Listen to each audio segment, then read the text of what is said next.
وإذا تريدون تعرفون الفاصوليا شلون استوت بنات، كلها تركد لي جوا وتظل كم وحدة لي فوق. وبهالأثناء احنا شو نسوي عشان حلوة نفشت؟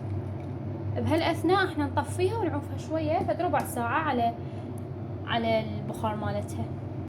الفاصوليا والمعجون ومي الفاصوليا واللحم، وهنا عصير الطماطة 3 طماطيات و4 سمسم واللحم، وطلعت لي حتى أحمص، وأكيد ملح.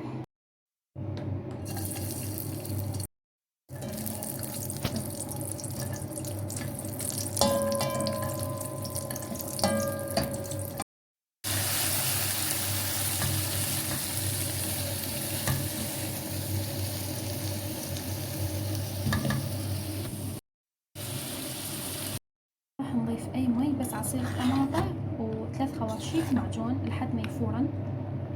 هنا من فارغ سخنت راح نضيف مي الفاصوليا ومي اللحم.